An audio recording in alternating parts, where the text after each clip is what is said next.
another week of sports talk here on Huddle Up. I'm your host, Paul. To my left, Nick Mumley. To my right, Dustin Tanner. Plenty to talk about as the wild card weekend just wrapped up, but we're going to get into the divisional round in just a little bit. But first, we'll begin with show starters. And mine is something that I noticed during wild card weekend. I don't know if you guys picked up on this as well. There weren't a lot of touchdown celebrations. No, we saw that throughout the whole year. That was the big thing. You can now celebrate touchdowns. There were practically none. I mean, there were celebrations, but they weren't choreographed or anything like that. It was actually, honestly, for me, refreshing to see, because it's almost like the players are saying, you know what, it's serious now. We're taking it, to a whole new level. We're going to back off the celebrations and worry about winning this football game. We also haven't seen the Steelers play yet, but that's true. But you saw the Jags play. I know they didn't really score any touchdowns. Yeah, you got to give. I'm going to dispute this take a little bit, because literally one of the games had one touchdown. Well, the Saints, they scored a bunch. They didn't have nothing crazy out of that. So I mean, I'm just saying, there were other. Yeah, maybe they're starting to realize, all right, it's time to bear down. Travis Kelce had a touchdown beginning of the game, and he didn't celebrate. I'm just saying, there were times to celebrate, and no one really did. So I thought it was. I think in some of the cases, when the Titans got touchdowns, it was just kind of like, oh, we're trying to come back. And when, Carolina and New Orleans were going back and forth, they really didn't have a reason to celebrate, because the game was so tight that it's just kind of like... Yeah, but we've had tight games all year that have been tons of celebrations. So I don't really think you can take that take on. But I agree with you about Tennessee trying to come back. Either, because it's just kind of like, I was just paying attention to the games, and it was a lot of fun to watch. That's why I said that's why I take it to the next level, Dustin. I see the little things that are happening during these wild card games. So I just noticed that there weren't any celebration. I thought it was kind of refreshing, honestly. So we'll stick with football before we go over to Dustin. We'll go to Nick. Nick, you want to talk a little bit of Bama, Georgia? Yeah, that was a great game. One of the best football games I've seen in a while, probably. And it's probably really tough to be a Georgia football fan right now after the last year that they've gone through. 2 of the last 3 playoff games that the state of Georgia has gone through. Oh, stop it. Have resulted in 2 of the biggest blown leads ever. And if you count their soccer team that also blew a lead in the finals, I didn't. But they also blew a lead. So it's like, if I'm an Atlanta sports fan right now, I'm just moving out of Atlanta. No lead is safe. No lead is safe in Atlanta. Georgia's going to go up 56-0 at halftime on their Division II opponent to begin the year, using that weak SEC schedule. And they're going to lose 63-60. Yeah. No, it was a great game. I guess I'm one of those people who says you say it's a great game, or are you just kind of saying that because you were very, very big on the whole, it's unfair that these teams, one of these teams I still think it's unfair that UCF didn't get in. But I will admit that game it was. Yeah, it's after all said and done, it was one of the best college football games I think I've ever seen. And the craziness of Alabama to basically say, hey, Hurts, you're sitting... Hey, I can't even say the guy's name. Tua Tagovailoa. Fantastic. Yes. To take him as a how many times you heard the phrase "true freshman" that night? Oh my God, that was going to lose meaning after a while. True freshman. They wouldn't stop saying that. Yeah. The fact that you put him in on the biggest of stages and the biggest of games, down in the game, and he goes out and wins you a national championship. Hey. I am one of those people who says the college football product overall over the course of the year is a lot better than the NFL product. Oh, yeah, definitely. You could be watching a game Saturday against 2 teams that you don't even know of, and you could be just drawn in because of how exciting these games are. And the college football playoff did prove that. Yeah. I still have the problem of UCF not getting a chance to play. Did you see that they ran the numbers? They actually made the formula work out. If they were to have 8 teams and run it similar to a BCS, they still wouldn't have got in. They would have been number 9. Wow. So I just want to throw it out there that there's that even with the combination, they still wouldn't have made it. Well, we had that argument last week, but I do want to talk about how the college football playoff went, because the Oklahoma-Georgia game, one of the best. Absolutely. I think that was the best game of the year, personally. Oh, yeah. I can't remember watching a game that was more exciting than the fact that the national champion went to overtime. I want to give that the edge. Only because it's the national championship. And when you have 3 college football playoff games. Overtime. Yeah. But the national championship goes to overtime. You're getting free football on the biggest of stages. Yeah, but come on. And when 2 of the 3 playoff games go to overtime, that's when the product is really good, and that also gives them even more reason, I think, to push it to 8. Because if you have 66.7% of the games going to overtime, and you push that to 8, 5 games, probably. I'm not that great at math. But. I will say I will say that I think last year's national championship is just a little better because of the way Clemson came back in that game. And the Deshaun Watson. It was because Alabama beat them the year before, too. And the Deshaun Watson getting a touchdown with only 50 seconds on the clock to work with is still one of the better. That's when I saw him last year. I'm like, I really hope my football team drafts this guy. At that point, I was like, oh yeah, the Texans. I love just the storyline where you have Bama down, the all-powerful Bama, the team that nobody wanted in the college playoff, and they put in a freshman at halftime, and he leads them to a win. That's insane. That doesn't happen. It's a bold move. And extremely bold. Nick Saban is a good college coach. His NFL, not so much college, great coach. And I didn't think he did too bad in Miami when he was in NFL. Chose Dante Culpepper over Drew Brees. Ooh. Like there's no argument where I say I say you can see the wheels turning. I'm like, well, There's no argument where Nick Saban was a good NFL coach. This Tagovailoa guy, you watch him, and one thing the Alabama dynasty has really never had was a really good NFL-style quarterback. A.J. McCarron, in those 10 years that Saban has been there, has been the only good quarterback. And whether A.J. McCarron is good has remained to be seen as far as NFL goes. And it's really interesting because you have some teams that, have been carried through the college ranks by NFL quarterbacks now. You see Clemson, Deshaun Watson, NFL quarterback. There were a couple years ago where there was a team who won a national championship. I'm blanking on it now, but you see some teams where it's like, oh, you have great quarterbacks, Andrew Luck brought Stanford out of into relevance at the point. Oregon almost won a championship behind Marcus Mariota. FSU won a championship behind. That's who I was talking about, Jameis Winston. Yep. Yeah, Alabama has never had, for the most part, a NFL quarterback on that roster. Well, but they've also been a very defensive-centered team, and that's the thing. Like, if you have this Tagovailoa guy who's just a true freshman, sorry, Paul, for saying I'm telling you, man, they probably said it about 50 times that night. Yeah, between him especially and when him and the other guy. But yeah, I mean, if you have that guy for 3 more years and they keep their defense at the consistent pace it's been for the last 10, 15 years, I mean, Alabama's going to be. I can see them going undefeated for the next 2 or 3 seasons. I do think Georgia has laid the ground well because they had a true freshman start their entire year, and Kirby Smart has built one heck of a roster there in Georgia, and I think Georgia. I think it should get you excited. If you're from Georgia, I know you lost this matchup, but you got to think about 2 years ago. Really excited about 2 years ago, Clemson lost to the national championship to Alabama. Next year, they went back. They were able to play them again, and they won. I think Georgia's the favorite next year. So that's what I mean by Georgia. You just lost the national championship in a heartbreaker, no doubt. But you have a lot of players coming back next year, including your freshman quarterback, who is going to just be even more ready for next year. I think it's good things on the horizon. 2 more years at the minimum. Right? It's good looking forward. Is what I'm trying to say. Like how Clemson for the last 3 years has kind of been the team that's been the biggest challenge to Alabama. That new team is going to be Georgia. You got Fromm, and then what the rest of that team that Kirby Smart's putting together is just outstanding. I'm not sure if Chubb or Sony Michel are going to be heading to the NFL or not. One of them will head, one of them will stay. But, I mean, even if you keep one of those guys... Ridley's gone, too, on Alabama. Yeah, Ridley declared yesterday. But I don't know why Ridley declared. I understand that he's a really good athlete, freak of nature-wise. Junior.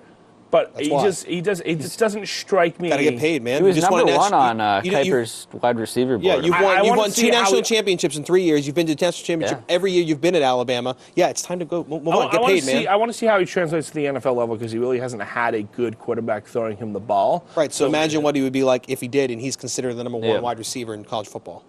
Yeah, and I can see where you're coming from because you have a guy who can throw the ball really well, like Tagovailoa. You assume that he would start next year. You never know what Saban's going to do. But, I mean, if you have a good quarterback like that throwing him the football, and you never know, he could become even better. You could get better, and then you could there's 2 sides of the coin. You could get better, have a career year, and then raise your draft stock to be in the top 5, top 10, or you could tear your ACL and then get picked in the 3rd round. Yeah.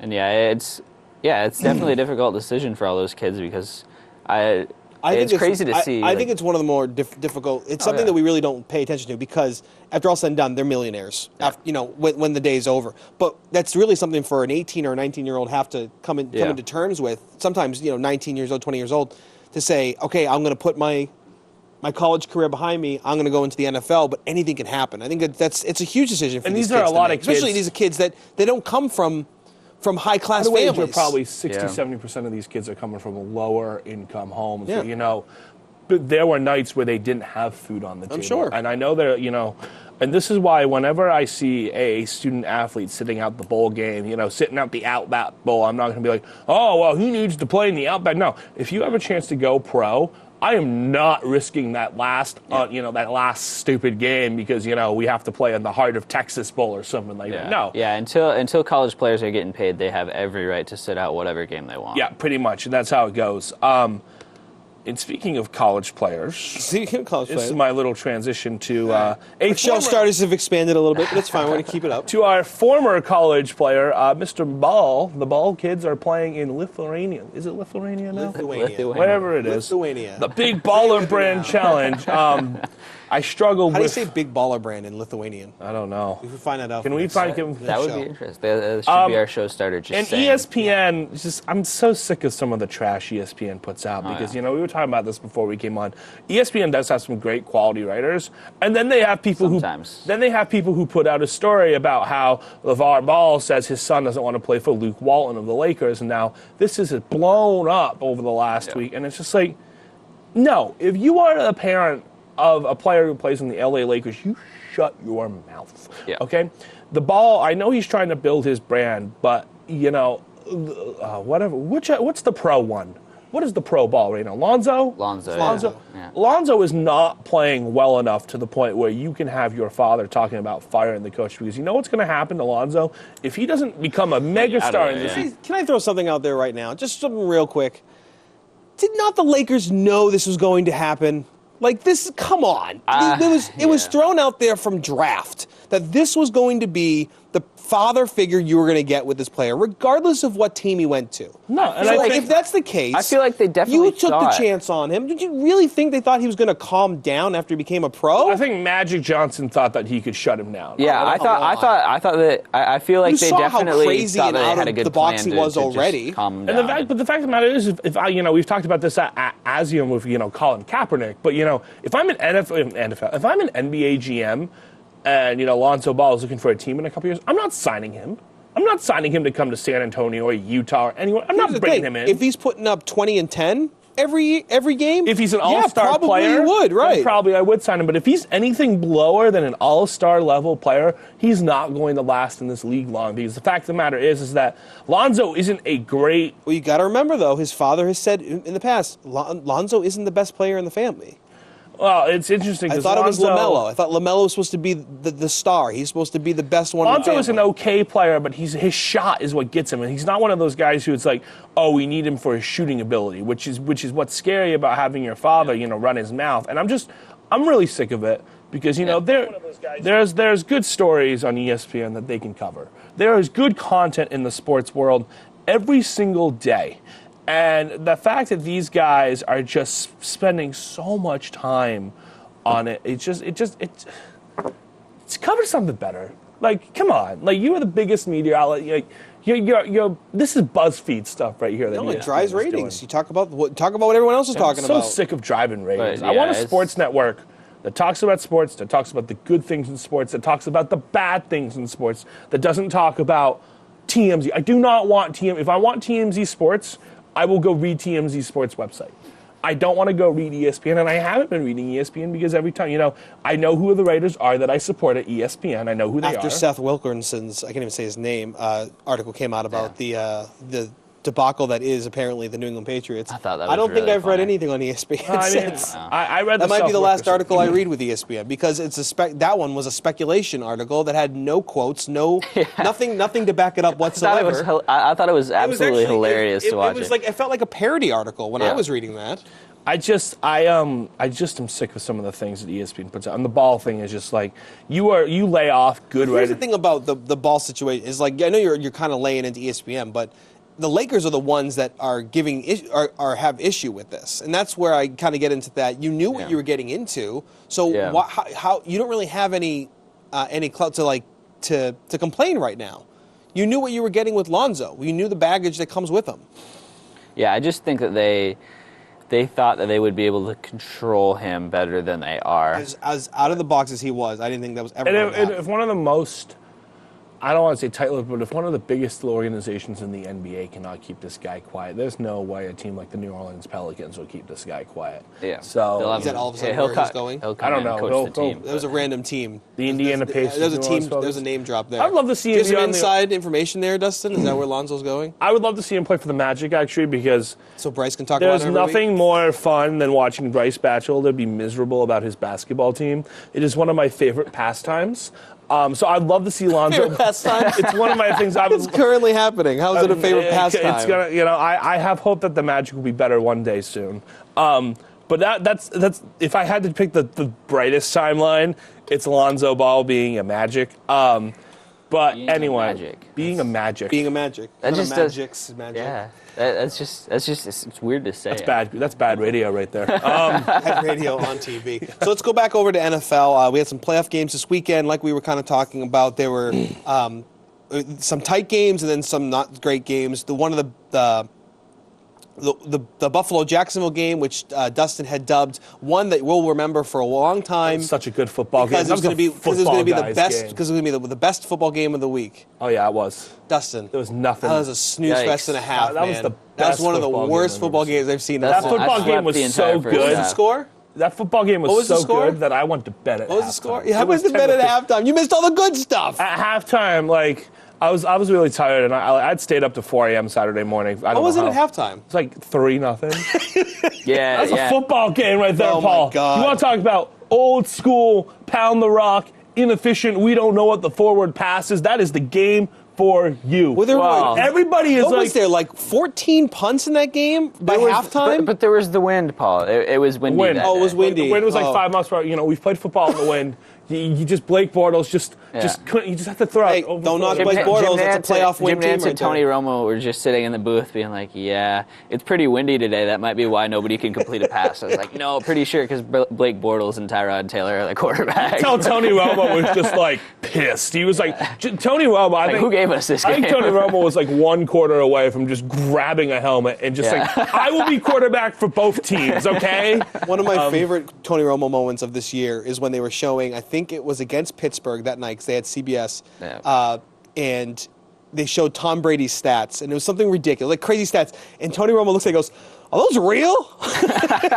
It's like, yes, Tony, that's what happens when you're a good quarterback in the NFL. I just felt that was just such a terrible football game, and I think everybody knew going in which you dubbed that will be the sleeper of the week. That's going to be. But little did you know, sleeper as in I would fall asleep. I enjoyed the first half because it was just there's nothing better than terrible football.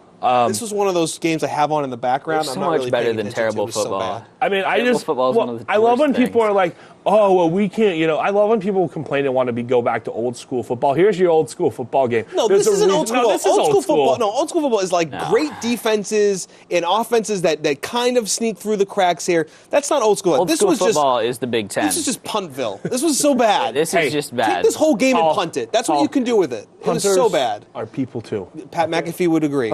Punters are people too.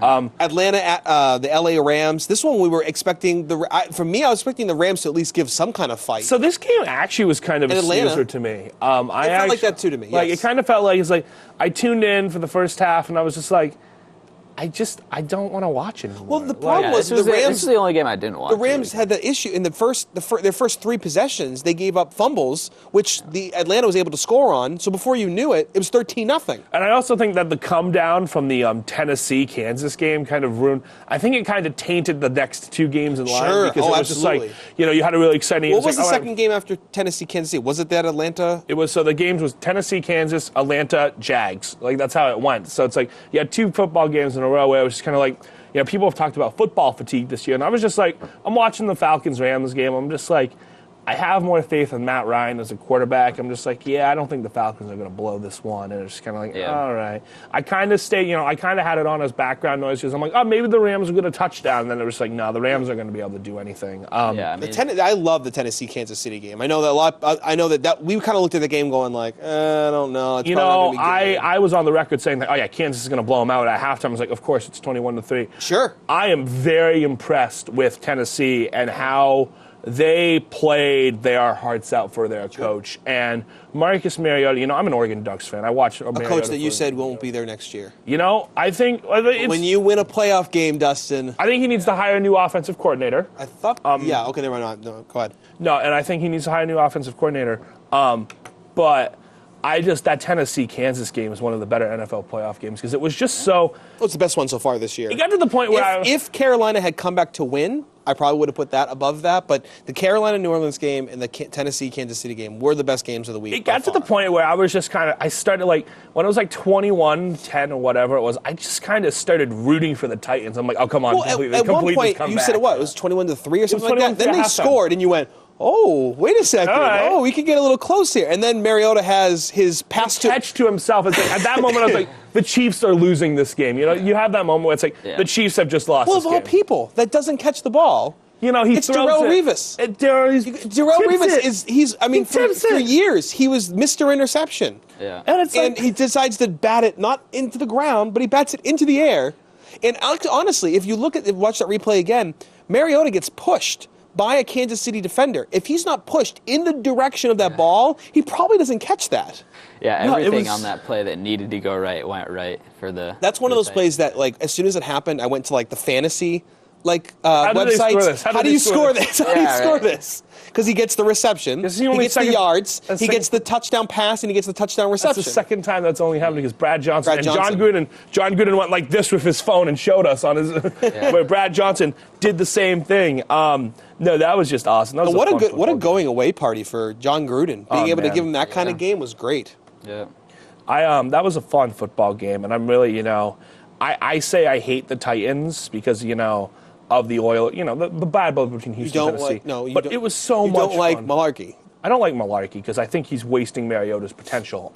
I think Mariota could be a top 10 quarterback if you say he's wasting his potential, but then you just said they need a new offensive coordinator. Is it really Malarkey that's wasting the talent, or is it the offensive coordinator that's not utilizing Mariota the way he should? The head coach brings in the offensive coordinator. I think they. But there are a lot of times that the head coaches they relinquish their duties. Like, here you go. I mean, that's what Andy Reid did this year. And, Malarkey proved that team plays hard for him. So I think if they hire a good offensive coordinator, that's the best. So you coming off that running over Malarkey train? Are you stepping off? I'm slowly running over. I'm not running over Malarkey anymore. Unless if he doesn't hire an offensive coordinator this offseason, then I'm right back on that. They won a playoff game, so it's one of those things where regardless of what happens next game, because their next game is not an easy one by any means. So even if you lose in New England this weekend, you did win a playoff game. Now, next year, you have the same team coming back, the same coaches coming back. I feel like they might not make the change that direction. I think you bring in the offensive coordinator to further Mariota's development. And then that last game, the Carolina New Orleans had a lot of controversy in that one. Yeah. Cam Newton took some hits, and Cam Newton has apparently. Cam Newton with a visor. Yeah. I remember at the beginning of last year where Cam Newton got a concussion on a dirty hit against the Broncos, and it was not called. And Cam Newton is one of those guys, and you say that hit was dirty on Cam Newton. It wasn't this game. No, not this game. It wasn't a dirty hit. That was basically him turning around and just meeting a defender right in the face. But Cam Newton takes so many licks, and at the end of the game, in the post-game press conference, when he could have thrown his team under the bus, he didn't. No, instead what he did is he stumbled over his words, wasn't able to complete sentences because he likely had a concussion and should never have gone back into that game. No, he shouldn't. Regardless if you don't like Derek Anderson or not, that should have been your quarterback the remainder of that game. No, that was a fun game to watch. It stinks that Cam Newton doesn't have an offensive line, and Carolina has fired their offensive coordinator since. Thank the Lord. Because did you see who they hired? Yeah. Well, actually, so okay. Well, you say okay. Norv Turner. I know a lot of people don't like Norv Turner. But as an offense coordinator, he was with Minnesota for 3 years, which wasn't the worst thing in the world. But he did develop. I know people don't like him either. He did develop Phillip Rivers into a great quarterback. I think Norv Turner is perfect for Cam Newton. Well, you have now you have an offensive coordinator who's a quarterback coach that can develop, that can actually utilize him, and who is in a good grow him, help him grow, make him become an actual quarter. Well, that's the thing. I don't know if Newton's in a spot where I don't know. I think the injuries that he's had in his career and all the hits that he's taken have kind of like capped his potential more than it was. I think with an actual quarterback coach, he can become so much better than he is. I think with a good receiver, and I already think he's great. I already think he's a great quarterback. I think Cam Newton's a very good quarterback. He's a good running quarterback. I think he needs to work on. Oh, he's a great quarterback. Like he's had good years. Where fact of the matter is that just because he's only completing 55, 60, he completes some great throws that you go, wow, I couldn't see anybody else completing that. And I think what Cam Newton will be able to do now. Drew Brees. Maybe Drew Brees. I got a Drew Brees like fan fest going on this weekend. Watching him playing against Carolina. Could you imagine a guy like? I tweeted out. I said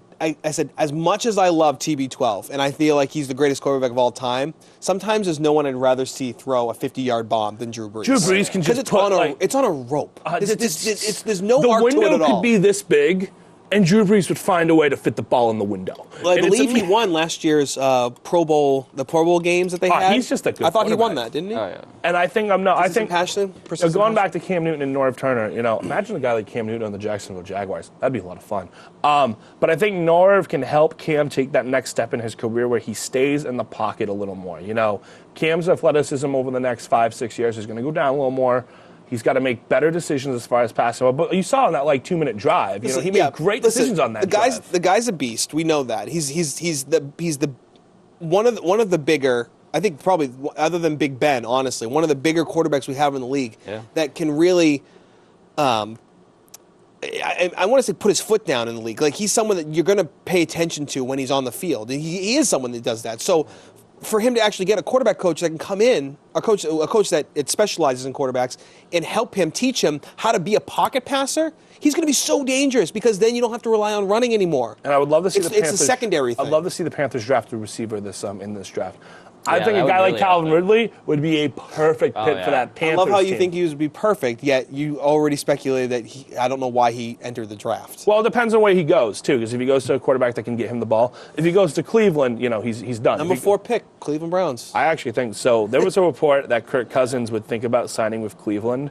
Really? I thought that was a joke. No, I'm pretty sure that was one of the jokes. I think that was a joke article. It was literally. It was reading into fake news. I think you're reading into fake news again. Would you like to tell the viewers what else you read into this week? So I will because this was funny. So Dustin texts all of us probably an hour. I got fooled by the fake tweet. Probably about an hour before game time, saying Matt Castle's starting for Tennessee. Good luck, Kansas City. And then an hour right before game time. Sorry, that was an old tweet. Did you see that? That happened to 3 people too, in the sense of there was 3 tweets. Well, believing what you're reading. No, there were 3 tweets that had been sent out by official team accounts from the year before. Yeah. First off, if you send out a tweet a year ago about a football player, here's what you do when you see these tweets: you go in the search bar, ADAM, Scheffler, and see what he said, Dustin. Do some more research. Don't just look at me and be like, "Bop, there goes the game." Oh, it was from the official Tennessee. It was from the official Tennessee account. Did you not see the date? No, I did not see the date. Read. I didn't Open think your eyes and ears and everything and read. But anyway, Ian Rappaport. These are great names to look into. Seriously. Yeah, I know. I follow them on Twitter. Just want to throw you. I mean, you could even just do Marcus Mariota. I'm for sure it would be on his too, saying "Oh man, fam, can't do it today. Good luck, Cass." I don't know, something. Isn't that what the kids are saying these days? He would know. He's a kid. So no, not at all. Not at all. We'll go with that. We're gonna forget those last 5 seconds. I got 8 viewers at 7 viewers. Oh no, it's dropping because 7. I said fam. You said fam. That's fine. We're lit today. We're gonna go on to divisional now. Right, so let's go on to divisional games. So actually, let's hold off on divisional games. Why don't we bring it back to Franklin County real quick because we need to turn this show around a little bit. We'll go to home field advantage. Some of the news that we're very excited about. We had some great responses last night. Was our live game in Enosburg, our first live game in Enosburg against the Milton Yellow Jackets, the Hornets and Yellow Jackets, Battle of the Bugs, which is pretty cool. They use the same stinger on some of their gear, which is kind of hilarious. Oh yeah, same stinger or same M, same B, same Hornet, same B, same bubble. One of the things I hate about Enosburg, it's a funny thing. It's the same one at Linden now. Did they revamp theirs? Linden's. They were Hornet as well. So it's technically.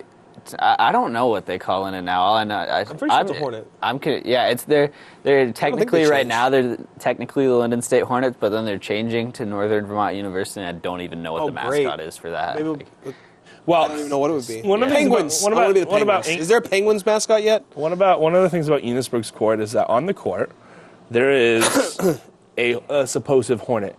It's a bumblebee, okay? If you look, it's a bumblebee. This is exactly where I wanted this whole conversation to go. So we have hornets and yellow jackets, yet the thing is a bumblebee. Can you differentiate between them? You can. Is it big and fuzzy? Yes, it's bigger and fuzzy. Like, it's like bigger and rounder. Fuzzy? I feel like I haven't seen the emblem of Enosburg. I will show. Look up the Enosburg emblem. No, it's on their basketball court. It's not part of the. It's not part of the. And no, this is the thing. It's got to be online somewhere. Can you just look up Enosburg Hornets? Because I want to see. I think they even have like a Facebook page. You can just look it up. I don't think it's.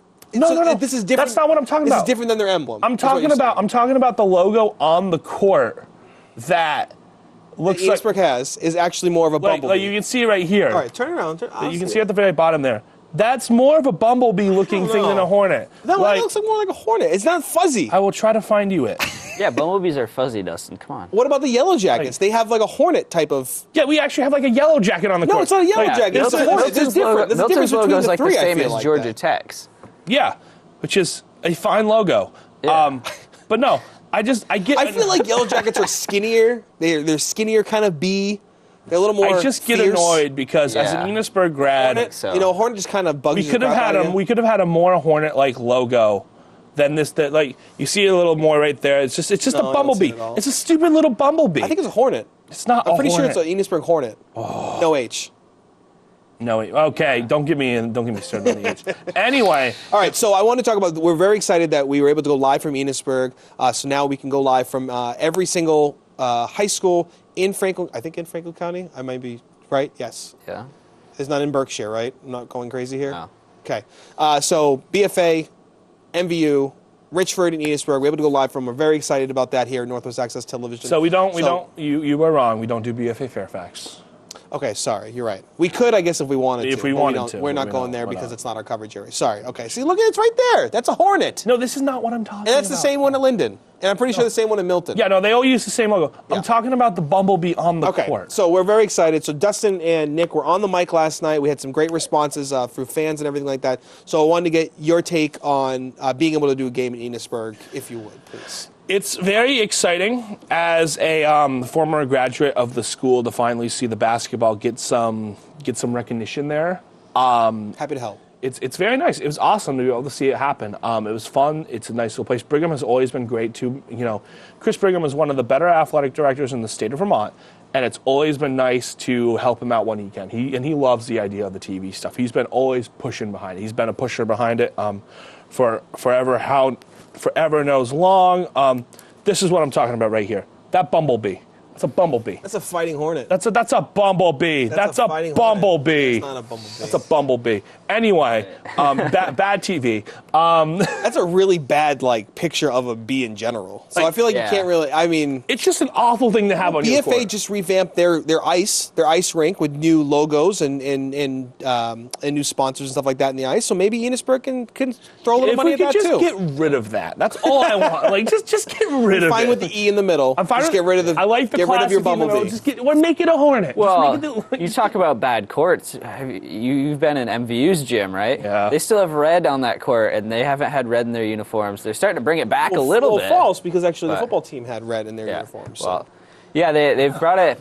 The trend started with the baseball team last year, but yeah, everybody else is kind of the push for red is back. But there was a couple of years,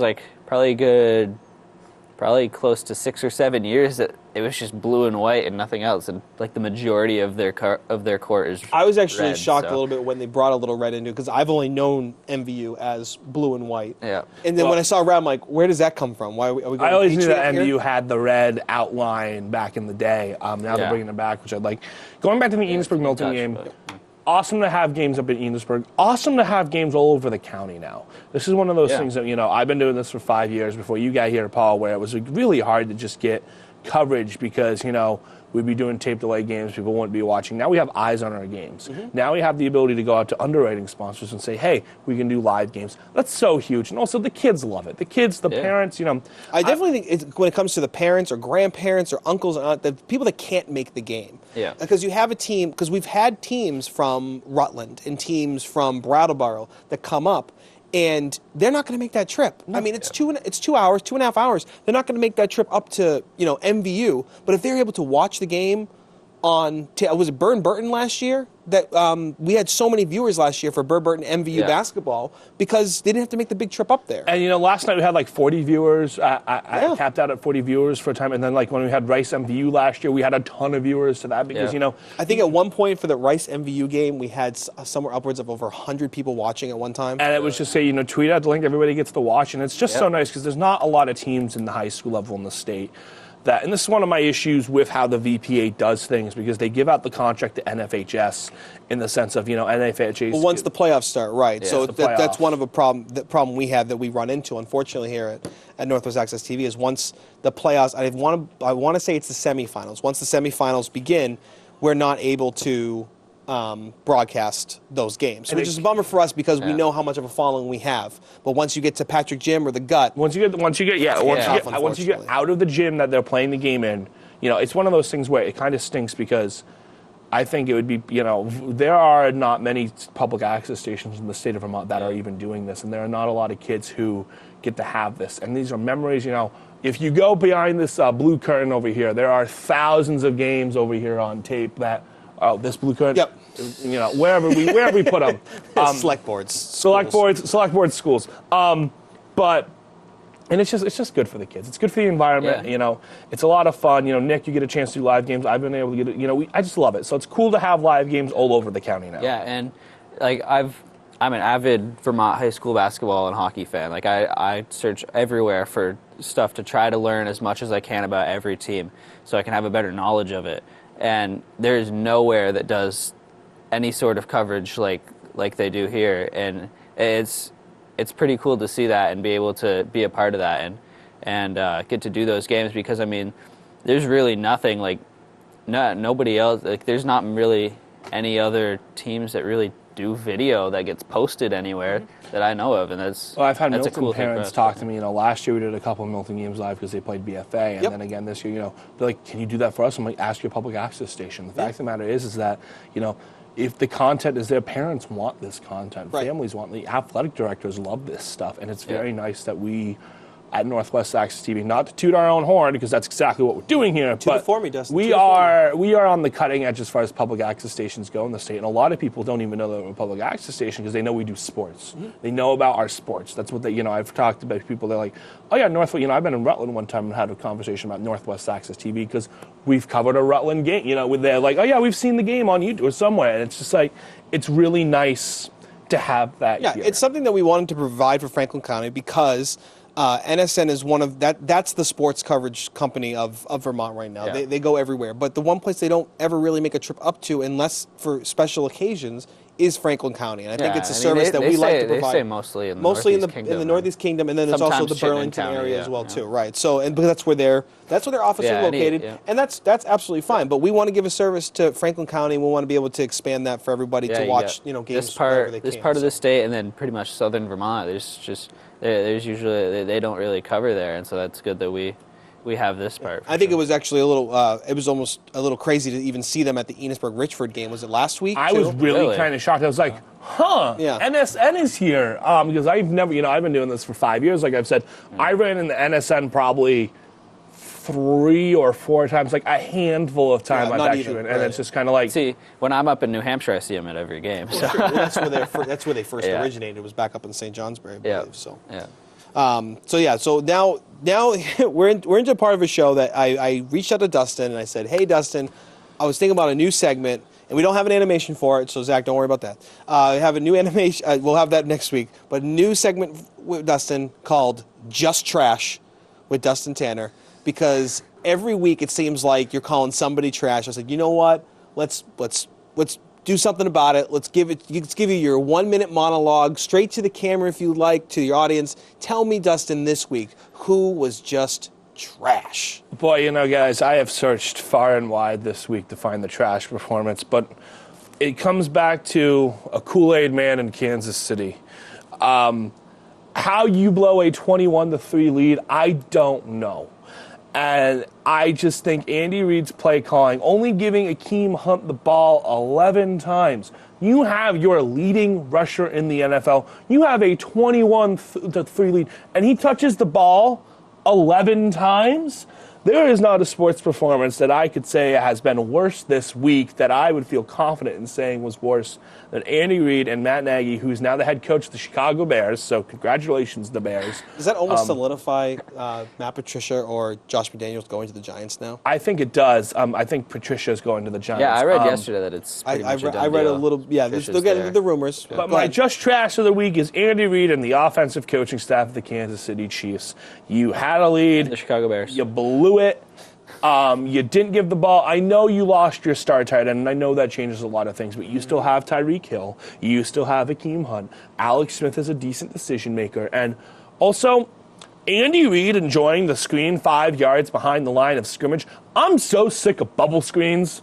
I am beyond sick of it. Worked when the Patriots did it in 2004 because it was the first time anybody have seen it. And then everybody under the face of the earth loves the bubble screen. The bubble screen is the worst play in football. I would like to point out that also Alex Smith does not have the reaction throw that Tom Brady has. I mean, to have the bubble screen, you have to basically hike and throw it as you're hiking it. Drew Brees can do it. Tom Brady can do it. That's about it. Like, that's maybe... not fair. Drew Brees has got smaller arms. Probably 3 or 4 quarterbacks that can do the bubble screen. And I'm so sick of everybody doing the bubble screen. And you have a 21-3 lead. You don't run the ball. I'm sick of these offensive coordinators thinking, oh, well, we got a big lead. We have to pass. 4 verticals every time. Like, also the play call on 4th down to run the deep ball. Like, come on, you needed 5 or 6 yards. If you're going to run the deep ball, at least have 1 or 2 people running those under routes where you can just throw it and then spike it. The Kansas City did everything wrong. Andy Reid choked again.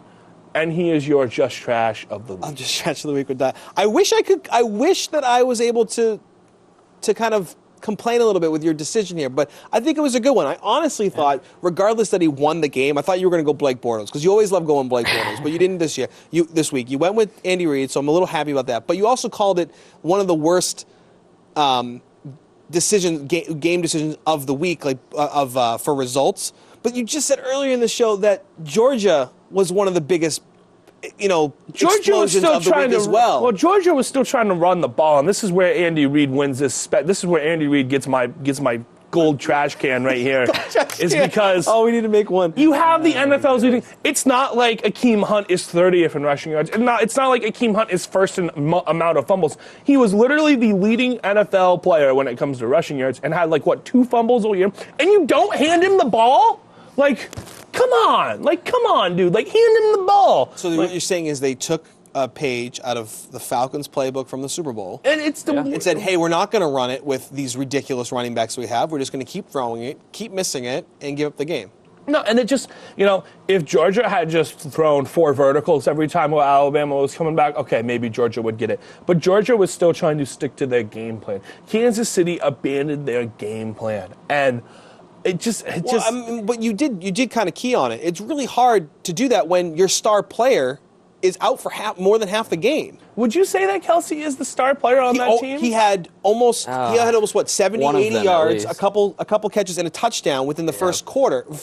Yeah, I would say he's your star of the game already. But you still have Tyreek Hill. You still have Akeem Hunt. Right, but the reason you're able to make Tyreek Hill great is because you have Travis Kelce taking on double coverage sometimes. So when you take him out of the mix, okay, now you're able to spread your defense out a little better, and you can cover players like Tyreek Hill. But, if you take him out of the mix, then why don't you just hand Akeem Hunt the ball? And this is why Andy Reid gets this award from me this week, is because you still have the leading. Do you really think Kansas City was going to win at home? I mean, people say how hard it is playing Kansas City, and it's just been proven year after year how much of a myth that is. I thought they were going to win when they were up by 18 points, but apparently Andy Reid called a masterful blowing of a game. He did just a great job. There are also things on defense that Kansas City weren't able to do as well. I mean, like we had said earlier, you had Darrell Revis that batted the ball. Stopping a tip ball at the all you had to do was catch it. All you had to do was go like this. It's Darrell Revis. All you had to do. Actually, if you watch carefully, if he just let it go, it would have also hit the ground. Literally, you didn't have to touch it. You didn't have to touch it. Kansas City as a football team has just everywhere. They just imploded. They just imploded. So Andy Reid as the leader of those men gets my golden trash can of the week. I like it. We're going to be back next week too with Dustin's trash. So make sure you're watching divisional round. You can even give your votes to us too if you'd like.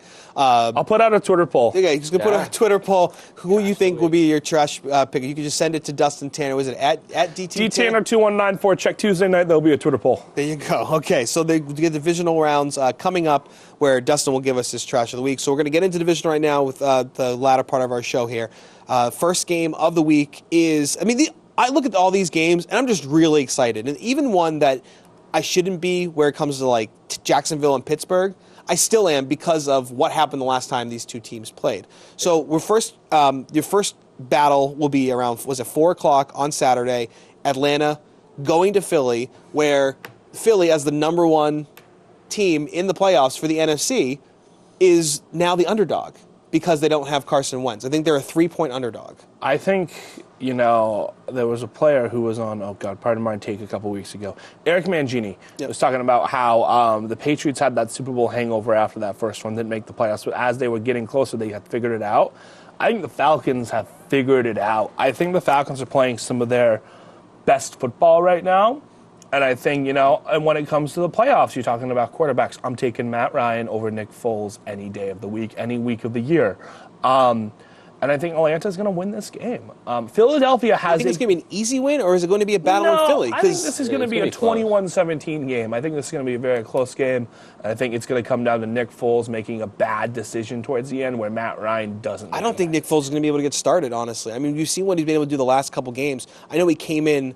So he came in for Wentz. They ended up winning the game. The next week he comes out and he threw 4 touchdowns or something like that. And everyone said, okay, pump the brakes. We're going to be fine. But in the last 2 games, he didn't do anything. And Atlanta just shut down Jared Goff. Jared Goff has had a great year. He's been a decent quarterback. Nick Foles is just going to get shut down. I'm going to pick the Falcons. Also, I should note that I went 0-4 last week. So I think I went 1-3. So there's part of me that wants to say, all right, we're picking winners, kids. Pick the opposite. We're picking winners. Falcons are going to win, which means the Eagles are really going to win. No, I'll pick the Falcons this week. Yeah, I think John, granted Philly fan, he went with Philly this week. He didn't really give us an explanation. That's I feel cute. like if he were on the show and we're able to talk him down a little bit, he might waver the other way. But as a Philly fan, I don't know how you can. So. When your team's in the playoffs, I did it with the Texans last year. You go down with them. You just pick your team. You pick your team till they lose. Yeah. Nick, what do you think about this matchup? Yeah, I can't. I want to pick the Eagles, but I can't trust Nick Foles to win this game. The Falcons, they've been on this run before. They know what they're doing. I really don't see a way that they lose this game. I think it'll be close. I think as good as Atlanta played last week. They played on the road at Los Angeles. Now, they played arguably the best defense in the league, and they won pretty easily. Yeah. And they were able to create turnovers. If Atlanta can continue to do that, now they're going to Philly and being able to do the same thing. This might be one of the first teams that is on the road all 3 games and gets to the Super Bowl. Yeah.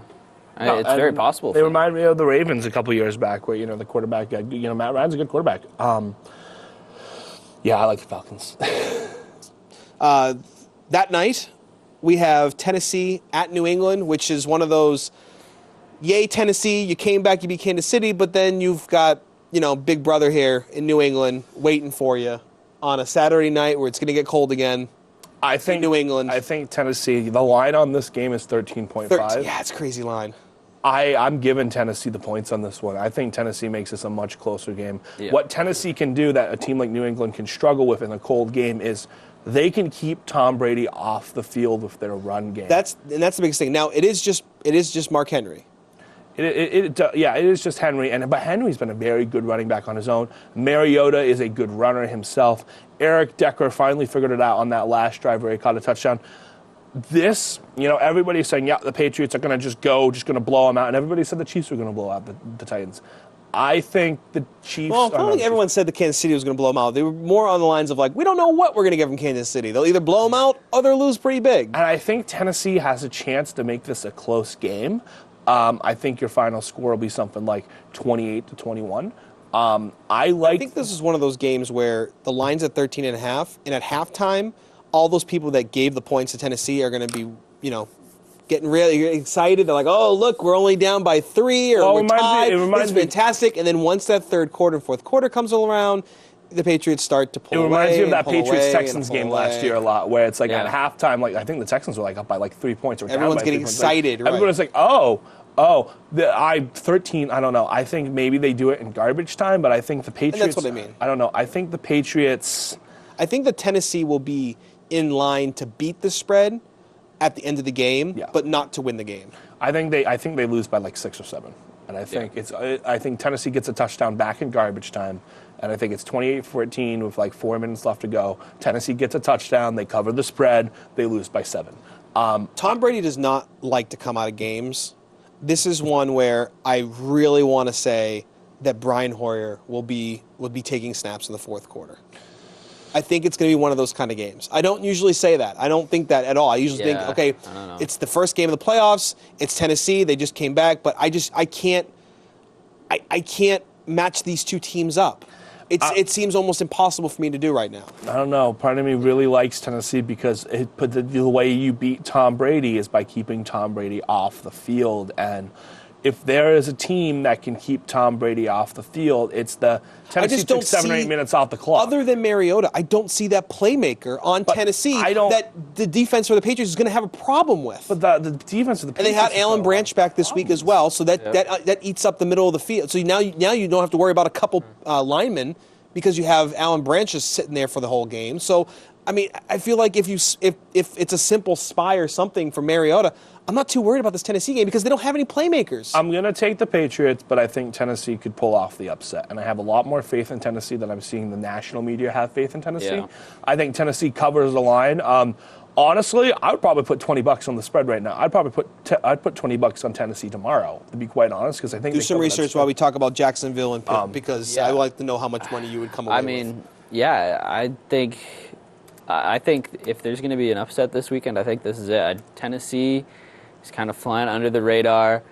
They're not really. I know I sound like a homer right now, but I think you guys are crazy to think that this is going to be an upset. They're not getting the attention nationally. People are kind of assuming the Patriots are just going to run away with this game, and those are the games that the Patriots lose in situations like this. I just feel like it's the games where like the Patriots are coming in and they're like, all right, this is just another road to the Super Bowl. I feel like this is the situation. But that's not how the Patriots are thinking. That's how the Patriots never think. That's how the fans think. That's how the media thinks. But the Patriots, they don't think that way. I don't know. I think this game is going to be a lot closer than people think. I think predicted score right now, according to OddsShark, is 32-10. That's what people. Wow. That is what. New England will win, cover the spread. That's what we're looking at. The money line is plus 702. This is interesting. You can make probably $100 if you bet on this. 7-2. Yeah. 7-2. Yeah, I mean, I'm not gonna pick Tennessee, but I think this is gonna be a very close game, and I think Tennessee does have a shot. Jacksonville at Pitt on the following day, the 1 o'clock game. I don't know who has that game. Antonio Brown was a full participation. And Le'Veon Bell said that Antonio Brown looked like he hasn't even been. He looks like he's been gone for 3 weeks. Boy, he looks just as good as ever. If the wind in Jacksonville makes you suck as a quarterback, let me tell you about the winds in Pittsburgh. I know the Jaguars went into Pittsburgh and won this game.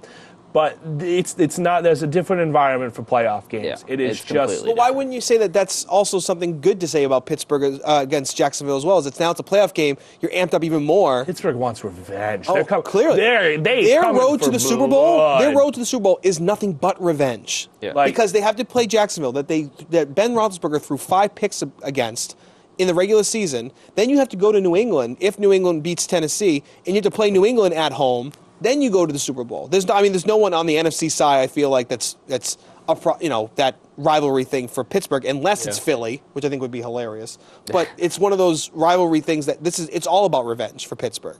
So this is a game where, while I kind of give them the edge anyway because I think they have the bigger superstars and everything like that, with Jacksonville they've already beaten them this year, so they already have a little bit of weight there. And the spread on this one is 7.5. They gave it to Pittsburgh. I'm going to take the over on the points. I think Pittsburgh wins by 14. I think Pittsburgh wins this game 31-14. I think they win by more than. I think they just. I think Dustin's math is also not as. Well, I mean, I was going to say 28-14, but I think Pittsburgh drops 30 on them. I think Pittsburgh just crushes this Jaguars team because the fact of the matter is that there were a lot of plays last week where Blake Bortles didn't make a play. The Bills had great field position. The Bills couldn't do anything with it. Big Ben, the Steelers at least will get field goals out of those. Yeah. And I think they'll get Antonio Brown to make a couple big plays. They're going to beat him bad. I'd be curious about what Antonio Brown can do. I know that he looks great in practice, but there is something to be said for a player going back on the big stage and performing after an injury. They're usually not the same player they are. It's very rare for it to happen over the course of a whole season, let alone one game. So I'd be curious to see how well he does. The good thing for Pittsburgh is they do have other playmakers besides Antonio Brown. Juju Smith, Le'Veon Bell. Like I think Steelers winning this big game. They're going to win by a lot. Nick? The Jaguars are a completely different team than they were when they met in the regular season. I mean, the Jaguars are really, really bad right now. They're still alive because they got a good matchup in the playoffs against a really bad Bills team, and they probably should have lost that game. I mean, nobody really deserved to win that game, I guess, but I don't think media deserved to win that game. Yeah, I don't think. I don't even know if Jacksonville's going to score a touchdown. I mean, I think this is going to be a blowout. I mean, I think giving Jacksonville 14. Personally, I think giving Jacksonville more than 5. I think you're right. I think Jacksonville might not even get a touchdown. I don't even know if Jacksonville will get any plays within the 20-yard line of Pittsburgh. Bortles didn't even have. Did he even have 80 passing yards? Yes, he did. 87. 87. 88 rushing yards. Yeah, that's not going to fly against Pittsburgh. That's a dual threat quarterback right there, bud. All right. 80-80. Listen, Dustin, he is a playoff-winning quarterback. I don't want to hear it. Won a playoff game. Give so much garbage. Osweiler won a playoff game. Tim Tebow won a playoff game. Osweiler. You know who also won a playoff game? Tim Tebow. Thank you, Nick. Over Pittsburgh, in fact. Over Pittsburgh. It's leading. History repeats itself, Dustin. In the and guess what? Tonight. Tim Tebow was a dual threat quarterback. Really? He could kind of Blake pass, Bortles is but Tim he could Tebow run. 2.0. I mean, it could happen. And that Denver defense was pretty good back then. I'm just saying it could happen. New Orleans at Minnesota. This is one of the more interesting storylines of the playoffs because this is a team that could potentially play in your own stadium for the Super Bowl. Would that be the first time that's ever happened? Yep. Okay. I don't trust Case Keenum. How can you not trust him when because he's going against Drew Brees? All he's done. Okay, you say that, but he's not going against Drew Brees. He's going against the Saints defense. That's so much different than saying totally against Drew Brees. But the Saints defense has been pretty good. That's why I always hate the whole Manning versus Brady comparisons. They never played each other, people. I think. You know, man, I want to pick Minnesota because I want Minnesota to get that Super Bowl, but. Oh, no, man, the Saints are looking good. It's one of those where I love Minnesota. I think it's a great storyline.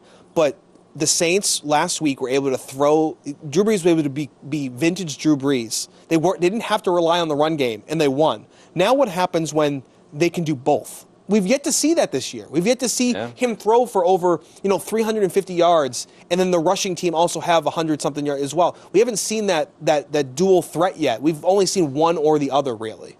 So I'd be really curious to see if they actually just break it out and do that this week, or if they're saving it. I don't know. I don't know what they're doing here. I think this is going to be the game of the week. I mean, it's going to be. This close. is the one I'm most excited to watch. Oh yeah, definitely. This is the night game on Sunday, right? It's 4:00 on Sunday. 4:00. So their night game. Night for older people. Right. But Jeopardy's not on the weekends, Dustin. So stop it.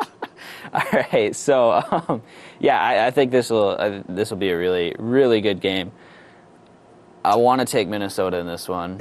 I'm in the same boat. I want to take Minnesota, but how do you? It's Drew Brees. It's Mark Ingram. It's Kamara. That defense has been fantastic the last however long. I mean, almost the whole season. I can't not pick against New Orleans. I'm going to pick against New Orleans. I gotta take the Vikings too. I think Case Keenum. You are too? Yeah. I think Case Keenum has I think odds of the Case Keenum implosion are at 90%. They're at an all-time high. You're still taking the Vikings. I'm still taking the Vikings. Just imagine if Case Keenum... It's okay to say that you're on his bandwagon. It's fine. I'm on his band. I love Case Keenum because, you don't. Yes, I do. You hate Case Keenum. You always make fun of Case Keenum. I think he's been due for Case an Keenum's implosion. going to be the trash of the week next week. Oh, man. That'll be a when sad he throws for 4 week. touchdowns and 300 yards, can he please be trash of the week? Can you be trash of the week? I think that could happen. I mean, Dustin Tanner's picks are trash of the week. I mean, if I go 0-4 again, we'll be 0-8. You'll be 0-8 for this playoff. So that's going to do it for us on Huddle Up for this week. We'll be back next week with some more sports talk. We'll talk about divisional rounds and our NFC and AFC championship matchups. He's Dustin, Nick, I'm Paul, and we'll see you next week.